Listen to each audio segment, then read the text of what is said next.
জাতীয় নির্বাচনে সারা দেশে কেন্দ্র ৪৫,০০০-এর বেশি জানালো ইসি সচিবালয়। চূড়ান্ত করা হয়েছে ভোট কক্ষ সংখ্যা ও কর্মকর্তাদের দায়িত্ব।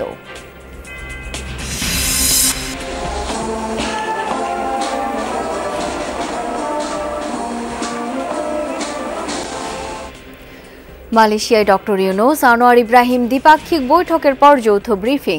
ঘুরে দাঁড়ানোর চেষ্টা করছে বাংলাদেশ। ফেব্রুয়ারিতেই হবে নির্বাচন।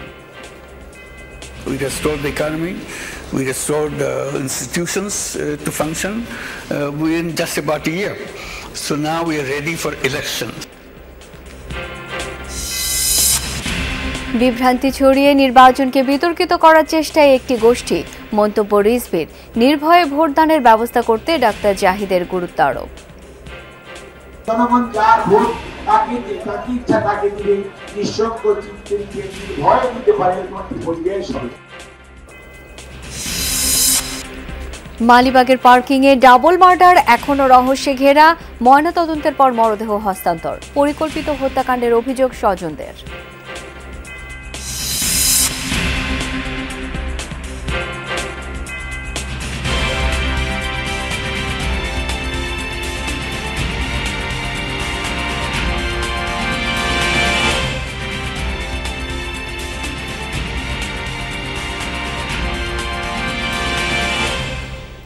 আমন্ত্রণ যমুনা নিউজে, আপনাদের সাথে আছি আমি শাওন দত্ত।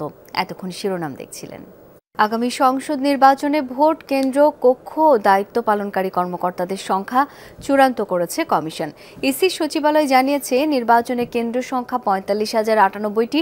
এসব কেন্দ্রে ভোট কক্ষ থাকবে ২,৮০,৫৬৪টি। ফেব্রুয়ারি হতে যাওয়া জাতীয় নির্বাচনে দায়িত্ব পালন করবেন ৯,৩১,১৩১ জন কর্মকর্তা। দর্শক, এই বিষয়ে একটু বিস্তারিত জেনে নিতে চাই। নির্বাচন কমিশন থেকে এখন যুক্ত হচ্ছেন সহকর্মী তানভীর মৌসুম। তানভীর, আজকের নির্বাচন কমিশনের সিদ্ধান্তের বিষয়ে নতুন কি তথ্য আছে আপনার কাছে, জানাবেন বিস্তারিত।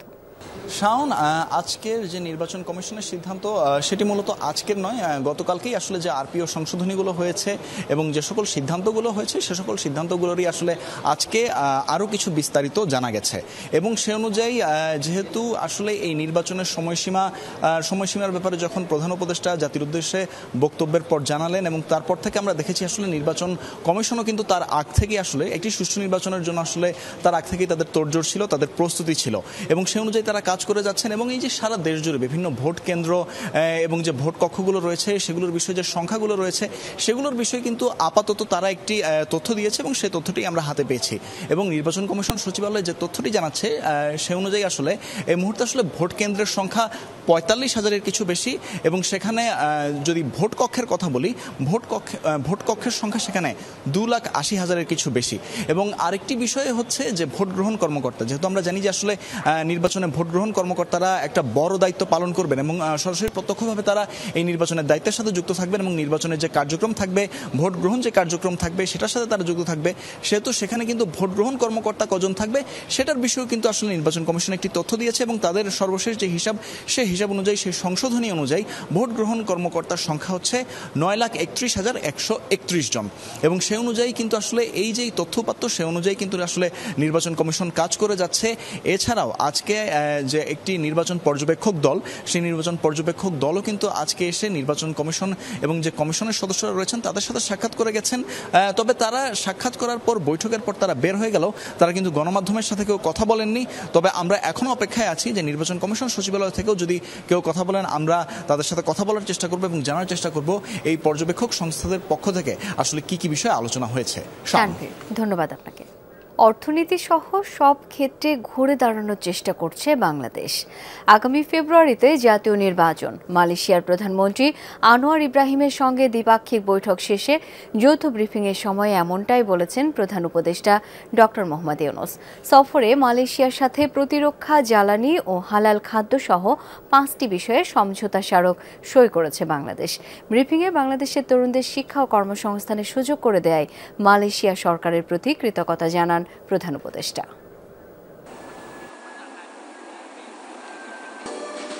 মালয়েশিয়া সফরের দ্বিতীয় দিনে পুত্রজায়ায় নিজ কার্যালয়ে প্রধান উপদেষ্টাকে অভ্যর্থনা জানান দেশটির প্রধানমন্ত্রী আনোয়ার ইব্রাহিম।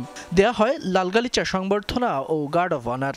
এরপরই একান্ত বৈঠকে মিলিত হন দুই নেতা। পরে দুদেশের মধ্যে প্রতিরক্ষা, জ্বালানি ও হালাল খাদ্যসহ 5টি খাতে সমঝোতা স্মারক সই হয়। এরপরেই যৌথ ব্রিফিংয়ে কথা বলেন দুই সরকার প্রধান। বাংলাদেশের অর্থনীতি ও আইনশৃঙ্খলা সহ সব বিষয়ে ঘুরে দাঁড়ানোর চেষ্টা করছে উল্লেখ করে আগামী ফেব্রুয়ারির মাঝামাঝি জাতীয় নির্বাচন অনুষ্ঠানের কথা জানান doctor Yunus. We are very happy. We restored order in the country. We restored the economy. We restored institutions to function within just about a year. So now we are ready for elections. So we'll be holding our election in coming February, middle of February, to elect a new government so that we can go to the normal running of the country. এ সময় বাংলাদেশি তরুণদের শিক্ষা ও কর্মসংস্থানের সুযোগ দেওয়ায় Malaysia সরকারের প্রতি কৃতজ্ঞতা জানান ডক্টর ইউনূস। সেই সাথে দেশটির ব্যবসায়ীদের বাংলাদেশে বিনিয়োগের আহ্বান জানান তিনি। To thank Malaysia for hosting us so much of our people, and we hope this door will remain open and continue to become wider so that we can host many other young people to come and work in Malaysia. ব্রিফিংয়ে বাংলাদেশে শান্তি প্রতিষ্ঠায় doctor ইউনূসের গুরুত্বপূর্ণ ভূমিকার প্রশংসা করেন Malaysian প্রধানমন্ত্রী Anwar Ibrahim. Commitment to our friends to ensure that Bangladesh is a great country with enormous potential and a great friend of Malaysia, can secure peace and promote progress and development for their people. বৈঠকে মালয়েশিয়ায় কর্মী পাঠানোয় জটিলতা নিরসনের পাশাপাশি রোহিঙ্গা সংকট সমাধানে দেশটির সহযোগিতা কামনা করেন প্রধান উপদেষ্টা। তাতে ইতিবাচক সায় দেন আনোয়ার ইব্রাহিম। পরে পুত্রজায়ায় মালয়েশিয়ার প্রধানমন্ত্রীর আমন্ত্রণে মধ্যাহ্নভোজে অংশ নেন প্রধান উপদেষ্টা ডক্টর মোহাম্মদ ইউনূস। ফয়সাল মাহমুদ, যমুনা নিউজ, ঢাকা। ধর্মের নামে বিভ্রান্তি ছড়িয়ে একটি গোষ্ঠী জাতীয় নির্বাচনকে বিতর্কিত করার ষড়যন্ত্র করছে, এই অভিযোগ করলেন বিএনপির সিনিয়র যুগ্ম মহাসচিব রুহুল কবির রিজভী।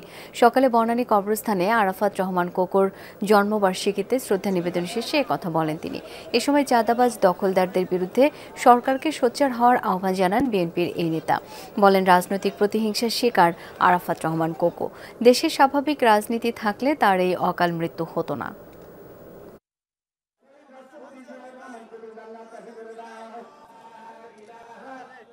জাতীয়তাবাদী শক্তিকেই টার্গেট করছে আরেকটা গণতন্ত্র বিরোধী শক্তি।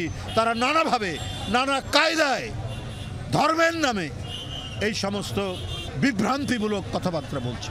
অন্তর্বর্তীকালীন সরকারকে বলতে চাই, এটিকে আপনারা দমন করুন, দুষ্কৃতিকারীদেরকে উচ্ছেদ করুন, চাঁদাবাজ দখলবাজ যারা আছে তাদের বিরুদ্ধে আপনার পুলিশ প্রশাসন এবং আইন শৃঙ্খলা বাহিনীকে তৎপর হতে বলুন। জুলাই শহীদদের স্বপ্ন পূরণে স্বচ্ছ প্রক্রিয়ায় জাতীয় নির্বাচনের আয়োজনের আহ্বান জানিয়েছেন বিএনপির স্থায়ী কমিটির সদস্য ডক্টর AZM জাহিদ হাসান। জনগণ যেন নির্ভয়ে ভোট দিয়ে সরকার নির্বাচিত করতে পারে সেই দাবিদার। সকালে জাতীয়তাবাদী মৎস্যজীবী দলের সাবেক আহ্বায়ক রফিকুল ইসলাম মাহতাবের প্রথম মৃত্যুবার্ষিকী উপলক্ষে স্মরণ সভায় একথা বলেন তিনি। জানান, জুলাইয়ের শহীদ ও আহতদের পরিবার যেন কোনোভাবেই উপেক্ষিত না হয় সেজন্য নেতাকর্মীদের কাজ করার কথা বলেন তিনি। সবার চাওয়া গণতন্ত্রের পথে এগিয়ে যাবে বাংলাদেশ, একসাথে কাজ করে সেই চাওয়া পূরণ করার আহ্বান তার।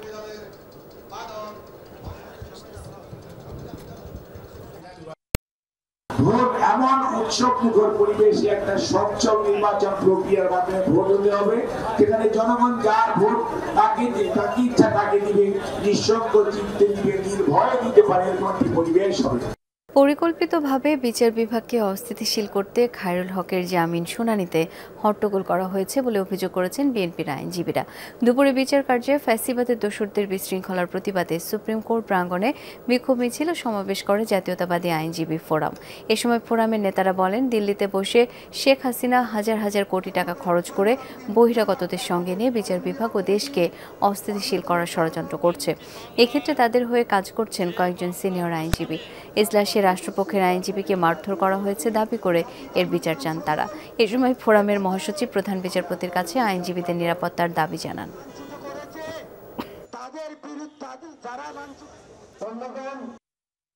মাননীয় প্রধান বিচারপতির কাছে আবেদন জানাই, আমাদেরকে রক্ষা করুন। আওয়ামী সন্ত্রাসীদের হাজার হাজার কোটি টাকা আজকে বিতরণ করছে কোর্টের অভ্যন্তরে বিশৃঙ্খলা করার জন্য। এতদিন ফ্যাসিস্টদেরকে রক্ষা করার জন্য বর্ণচোরা হিসাবে দায়িত্ব পালন করেছে। কাজেই এই বর্ণচোরাদের বিচার বাংলার মাটিতে অবশ্যই হতে হবে। রাজধানী চানখারপুলে শিক্ষার্থী আনাস সহ 6 জনকে হত্যার ঘটনায় মানবতা বিরোধী অপরাধের মামলায় সাবেক ডিএমপি কমিশনার হাবিবুর রহমান সহ 8 পুলিশ কর্মকর্তার বিরুদ্ধে চলছে দ্বিতীয় দিনের সাক্ষ্য গ্রহণ। সোমবার সাক্ষ্য দিয়েছেন শহীদ আনাসের বাবা। এই মামলায় হাজির করা হয়েছে শাহবাগ থানার বরখাস্ত পরিদর্শক আরশাদ এবং 3 কনস্টেবল সুজন, ইমাজ হোসেন, ইমন ও নাসিরুল। এই মামলায় সাবেক ডিএমপি কমিশনার হাবিবুর রহমান হাবিব সহ অপর 4 আসামি এখনও পলাতক। গত 14 জুলাই এই মামলায় 8 জনের বিরুদ্ধে আনুষ্ঠানিক বিচার শুরুর নির্দেশ দেন ট্রাইব্যুনাল। এদিকে 2013 সালের 5 মে হেফাজতের সমাবেশে হত্যার ঘটনায় সাবেক স্বরাষ্ট্র প্রতিমন্ত্রী শামসুল হক টুকু, সাবেক সেনা কর্মকর্তা জিয়াউল হাসান সহ 4 জনকে এবং সাভারে ইয়ামিন হত্যা মামলায় নায়ক সোহেল, জাকির হোসেন সহ 5 আসামিকে তোলা হয়েছে ট্রাইব্যুনালে। এদিকে শেখ হাসিনা স্টেট ডিফেন্স বা ট্রাইব্যুনাল নিযুক্ত আইনজীবী হতে ট্রাইব্যুনালে আবেদন করেছেন জেডাই খান পান্না। তবে আদালত জানিয়ে দেন সময় পেরিয়ে গেছে, সেই সুযোগ এখন আর নেই। জেডাই খান পান্না সাহেবকে যেন শেখ হাসিনার পক্ষে ডিফেন্ড করার জন্য আইনজীবী নিয়োগ করা হয়। এ বিষয়ে ট্রাইব্যুনাল তার সাথে কথা বলেছেন এবং এটা বলেছেন যে স্টেট ডিফেন্স কাকে নিয়োগ দেওয়া হবে বা কাকে দেওয়া হবে না, এটা হচ্ছে ট্রাইব্যুনালের এখতিয়ারাধীন বিষয়। অর্থাৎ শেখ হাসিনাকে ডিফেন্ড করার জন্য একজন আইনজীবী নিয়োগ দেওয়া হয়েছে। কাজেই এই পর্যায়ে বা এই কারণে তার আবেদন বিবেচনা করার কোনো সুযোগ নেই। রাষ্ট্র সংস্কারে যে জুলাই সনদ তৈরি করা হবে তাতে সব দল সই করবে এই আশা প্রকাশ করেছেন সুশাসনের জন্য নাগরিক সুজনের সম্পাদক ডক্টর বদিউল আলম মজুমদার। দুপুরে ডিআরইউতে প্রস্তাবিত জাতীয় সনদ নিয়ে সুজনের সংবাদ সম্মেলনে একথা বলেন তিনি। 30টি রাজনৈতিক দলের সাথে ঐক্যমত্য কমিশন আলোচনা করে 81টি বিষয়ে একমত হয়েছে। জানান সাধারণ মানুষ সংস্কার চায় এবং সেটি এবার হতেই হবে। মন্ত্রিপরিষদ শাসিত সরকার পদ্ধতি প্রবর্তনের বিষয়টিও যুক্ত করা হয়েছে। সংবিধানের 70 অনুচ্ছেদ সংশোধন, সংসদের উচ্চকক্ষী বিরোধী দল থেকে একজন ডেপুটি স্পিকার রাখার বিষয় থাকছে প্রস্তাবনায়।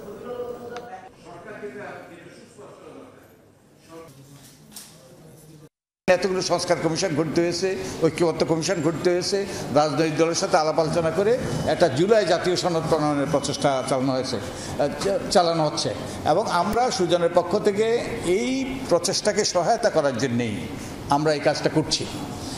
এবং এর মাধ্যমে যেটা প্রমাণিত হয়েছে আবারও যে মানুষ সংস্কার চায়, মানুষ পরিবর্তন চায়, মানুষ দুর্নীতির অবসান চায়, মানুষ আমাদের প্রতিষ্ঠানগুলো কার্যকর হোক এটা চায়।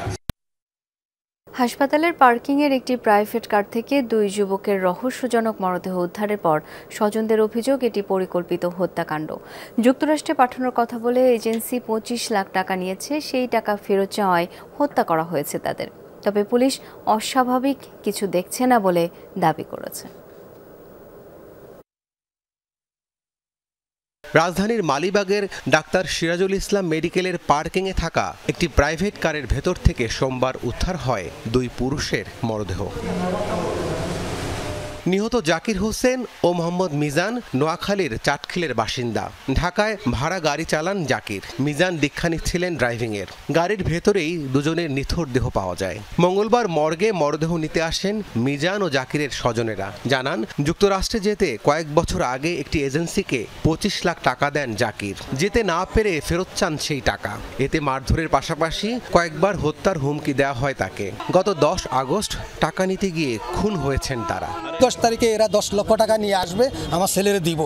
এই ছেলেরে দিবে করে ছেলে আপনার রুগীও নিবে, এখানে রুগীর কাছে মানে গাড়িটা আপনার এখানে অবদান করে রাখছে গা, ওইখানে গাড়ি অবদানের মাধ্যমে টাইমের ভিতরে আমার ছেলেকে অবস্থা করে মারিয়ে চলে গেছে। সুপরিকল্পিতভাবে এদেরকে হত্যা করা হয়েছে এবং ওই টাকা দেওয়ার কথা বলে ওরে হত্যা করার কারণে এ যখন দেখছে এরও মেরে ফেলছে। এটা তো আসলে একটা বিবর্ষ একটা হত্যাকাণ্ড। এটা হত্যাকাণ্ড ছাড়া কিছুই না, কারণ একজন লোক গাড়ির ভিতরে 2জন লোক একসাথে মারা যেতে পারে না। 24 ঘন্টায় মরদেহে অস্বাভাবিক পচন, মাথা থেকে রক্ত ঝরা, গাড়ির মালিকের বক্তব্য সব মিলিয়ে দেখা দিয়েছে রহস্য। ঘটনার প্রকৃত কারণ উদ্ঘাটনে কাজ করছে পুলিশ। এটি পরিকল্পিত হত্যা নাকি অন্য কিছু তা খতিয়ে দেখা হচ্ছে।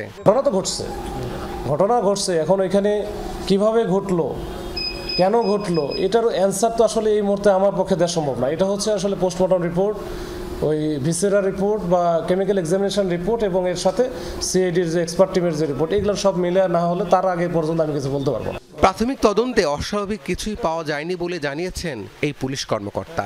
অস্বাভাবিক আর কোনো কিছু এখন পর্যন্ত পাই নাই। রাব্বি সিদ্দিকী, যমুনা নিউজ, ঢাকা। সাজাপ্রাপ্ত অর্থ পাচারকারী পিকে হালদারের রেড নোটিসের মেয়াদ আরও 5 বছর বাড়াতে ইন্টারপোলে চিঠি পাঠাচ্ছে দুদক। আগামী ডিসেম্বরে বর্তমান 5 বছরের মেয়াদ শেষ হবে বলে এই পদক্ষেপ নেওয়া হচ্ছে। গেল 5 জুলাই ইন্টারপোল থেকে পুলিশ সদর দপ্তরের মাধ্যমে দুদককে একটি চিঠি পাঠায়। চিঠিতে মেয়াদ শেষ হওয়ার বিষয়টি জানিয়ে নোটিশ প্রত্যাহার অথবা বাড়ানোর বিষয়ে বাংলাদেশের অবস্থান জানতে চাওয়া হয়।